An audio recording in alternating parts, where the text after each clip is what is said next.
reminds me of so during the war there were a lot of jokes going around about Hitler. And Hitler himself started to hear these jokes, and he was furious. So he made an investigation and to discover where these jokes were coming from. And he found that there was one little yid who was making up all these jokes. So he ordered him to his office, and he said, "You, yid, did you make up that one about me and the pig?" And the yid says, "Yeah, that was me." And he says, "Did you make up that one about me when I'm going to die?" And the yid says, "Yeah, that was me." He says, "Don't you know who I am? I'm Hitler, the head of the Third Reich that's going to last for 1,000 years." And the Jew says, "Don't blame me for that one. I never heard of that one." Incidentally, if you wanted to know the ones about the Hitler and the pig and Hitler and when he's going to die, this is how they go. So Hitler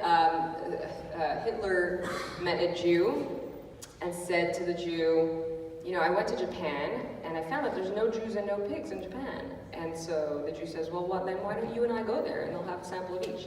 That's the one of Hitler and the pig. And then about when he's going to die, he heard that there was a Jewish prophet of some sort who could tell him the day he's going to die. So he orders him in. He says, "Tell me when I'm going to die." And the guy says, "You know, I can't tell you exactly the day, but whatever day it's going to be a Jewish holiday."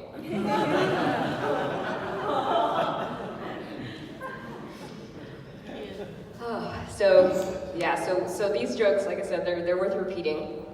And I grew up in a joke-telling family, so we would tell a lot of jokes. And we used to say the same ones over and over again and laugh every time. Sometimes we would just say the punchline and we'd all laugh, because we knew the rest of the joke. And so there's actually a story about a guy that goes to prison, and there's a bunch of prisoners sitting around, and they're calling out number. Every once in a while, someone calls out a number, 108, and everyone laughs. A little while later, somebody else calls out 52, and everyone laughs. And he said, "What's going on?" And they said, "Well, we've all been in this prison together for a long time, and we know each other's jokes. So instead of telling the whole joke, we've given them all numbers, and all we have to do is say the number, and then everyone laughs, and we know which one we're talking about." So he says, "Okay, let me try it. 76. No one laughs. So he says, "Well, how come nobody laughed?" "Oh, you don't know how to tell a joke." So actually, I've done this with my jokes. I've given all of my jokes numbers. So somebody call out a number, and I'll tell them. 24. Which one? 24. 24? Not 34? 24. It's not such a good joke. All right, I'll tell it. So this reporter comes to a group of people, as an Israeli, an American, a Russian, and a Muslim woman. And he says, "Excuse me, I'd like to ask your opinion about the meat shortage." So the American says, "What's a shortage?" And the Russian says, "What's meat?" And the Muslim woman says, "What's an opinion?" And the Israeli said, "What's excuse me?" All right, another number. 34. 34 you want? All right.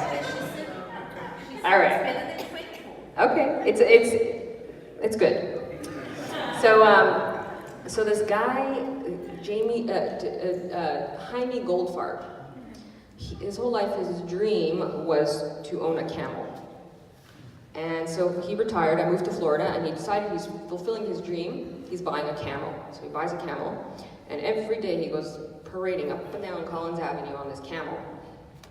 Anyway, one day a couple of pranksters decided to play a joke on him, and they stole his camel, and he was devastated. So he goes to the police, to the police department, and he says, "Excuse me, I'd like to report a missing camel." And they said, "What?"